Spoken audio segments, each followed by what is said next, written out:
You ask Tiger to solve. This deals with linear equations with one unknown. The final result is d equals 1. Let's solve it step by step. Group all d terms on the left side of the equation. Subtract 2d from both sides.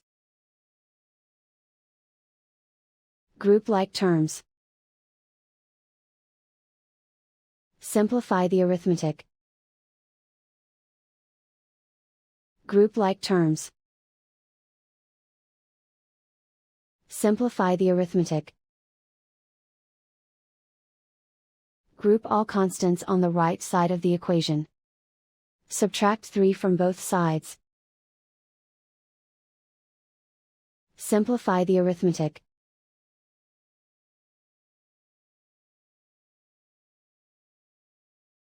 Isolate the d.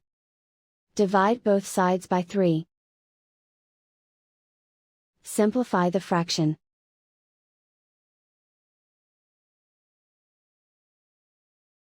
And so the final result is d equals 1.